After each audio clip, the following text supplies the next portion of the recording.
There's a very important lesson that I learned from playing dodgeball when I fell and busted my elbow and ended up with 3 stitches.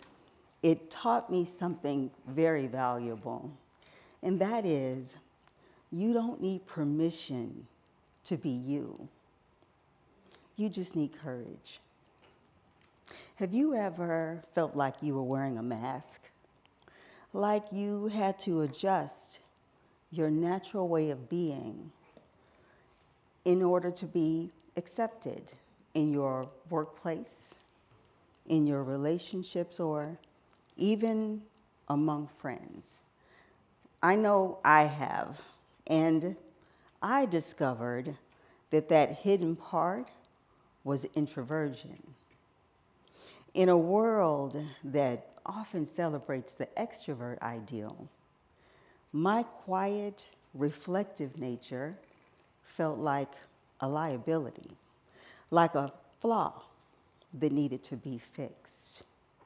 The constant pressure to be on, more social, outgoing, visible, made me feel like I was failing at being myself.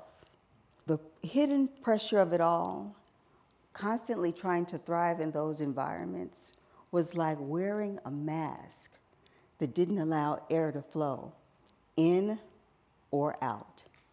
I strived for the ideal, checking all the boxes for wife, mother, college-educated professional wasn't good enough because underneath, I was critical of my performance, over-analyzing every situation for fear of making a mistake.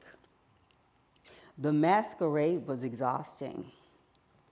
Desperate for change, I did what many of us do in times of need.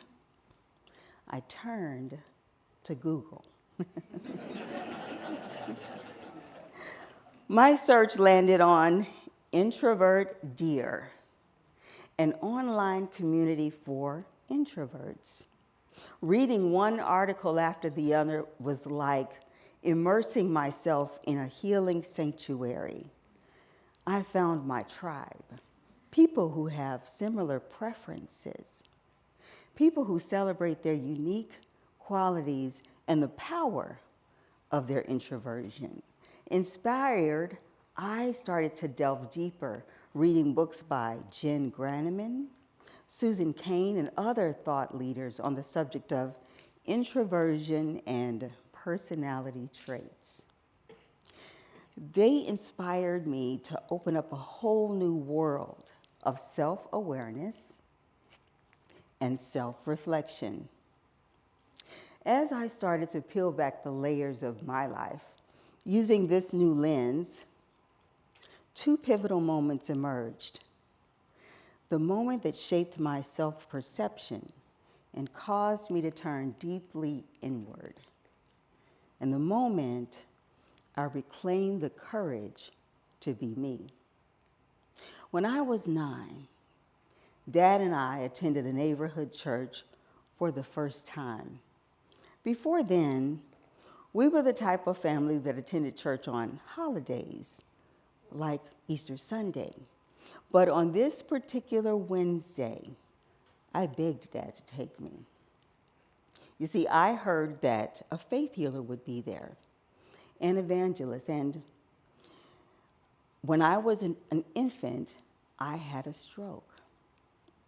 The muscles on the right side of my body, the involuntary stiffness, they never go away, but sometimes they relax and then they return. So I imagined that this prayer line experience was my opportunity for a miracle, my chance to be made whole.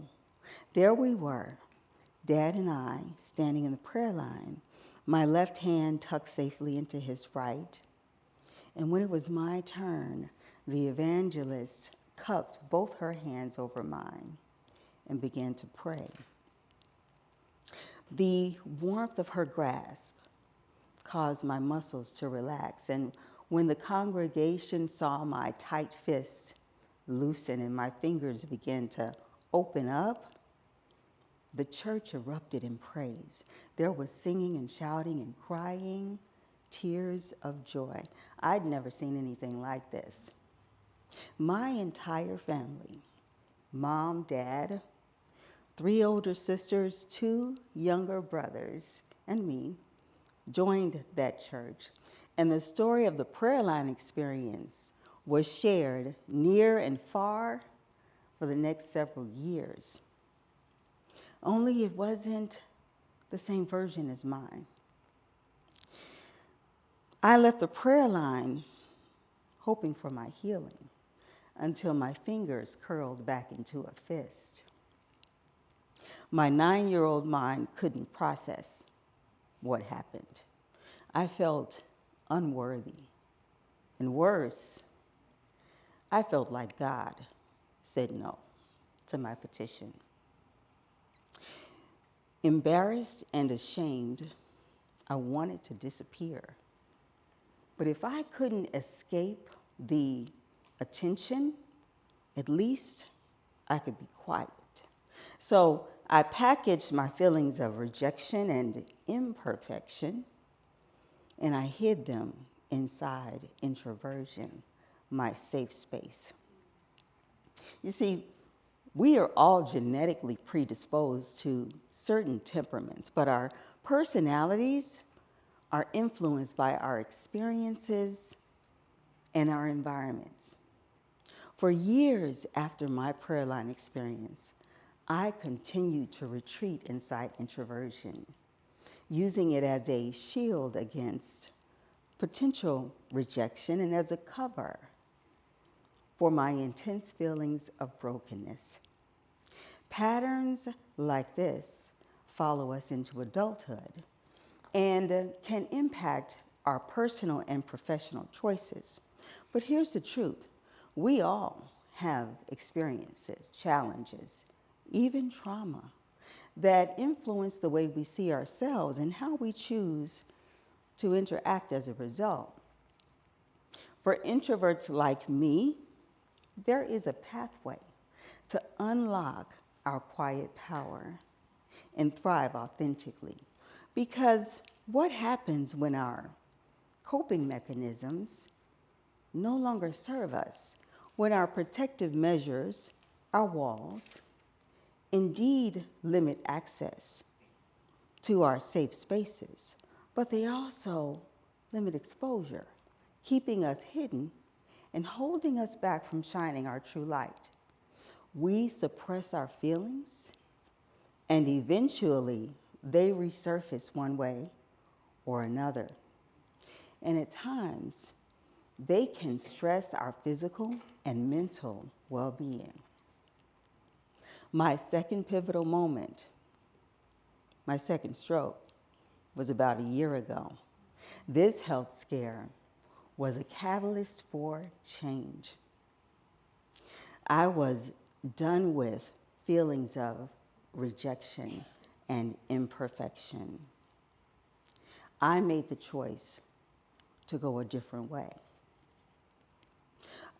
One of the things I discovered was our hidden powers are building confidence and strength through feeding our confidence and starving our fears, because we know from experience that the more we face our fears, the less power it has over us.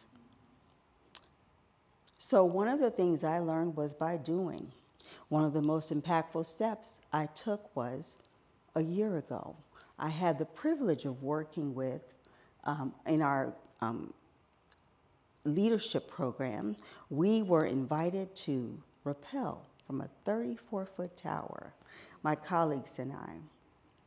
Now, I worked at the Army installation where this opportunity was being offered, and never once did I expect to have this experience, nor did I want it. But but me leaning into my power, there I was with my colleagues at the base of this 34-foot tower. And several of my colleagues I could tell were adrenaline junkies because they were first to volunteer to get to the top of the tower, and they cycled through 2 or 3 times. There was some friendly showmanship and healthy doses of support and camaraderie. I felt safe with my friends, and so I went for it. Suited in my harness, helmet, and gloves, I raced up the 57 stairs, my heart palpitating, my throat tightening, and when I got to the top, I thought I was going to either throw up or pass out. And I looked up and saw a fellow introvert. I stepped to her and I said, "We're doing this. Let's go." And so we each turned and went to our positions. There I was, kneeling at the edge of that tower, 34 feet up, as I locked eyes with the soldier who was securing my harness and talking through my safety measures given my physical challenges. When instructed, I stood up. I leaned back in the proper position, and I stepped off that platform. The rush of adrenaline and exhilaration as my feet touched the ground was beyond words. It was as if in those 12 seconds, I released decades of what if I can't do it? What if I make a mistake? What if I'm not good enough? A year ago, I wouldn't have even thought to try an experience like this. But today, I am choosing to step into my power, to be my authentic self, to show up for myself. Because being an introvert is actually an act of defiance. It is a bold declaration that you are no longer willing to hide who you are, that you are willing to make choices that not only are for yourself and on your own terms, they're not on society's terms. So I ask you, what are you masking? What strengths are you holding back that can improve or benefit your organization or the people around you? What mechanisms are you using to mask feelings of inadequacy just for being yourself? What if we all embrace introversion as the superpower it is? Introverts bring amazing qualities to the table. We are deep thinkers, natural problem solvers, and great listeners. Our quiet strength adds calm to a chaotic situation. Our amazing qualities add value even when we are not the loudest voice in the room. So I say to my fellow introverts, join me in redefining what leadership and confidence look like.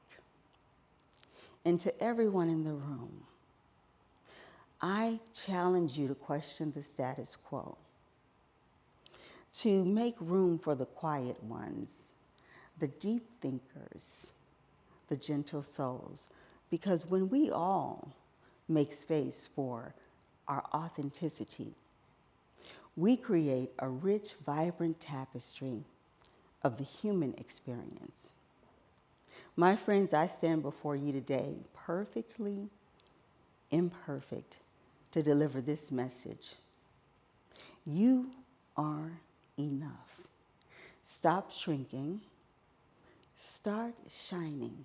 Embrace your introversion and watch as the world embraces you right back. You don't need permission to be you. You just need courage. Oh, and let me clarify my prayer line experience. What my 9-year-old mind could not comprehend. God never said no to my petition. Just like all of you, God designed me purposefully for my life and for this moment. Thank you.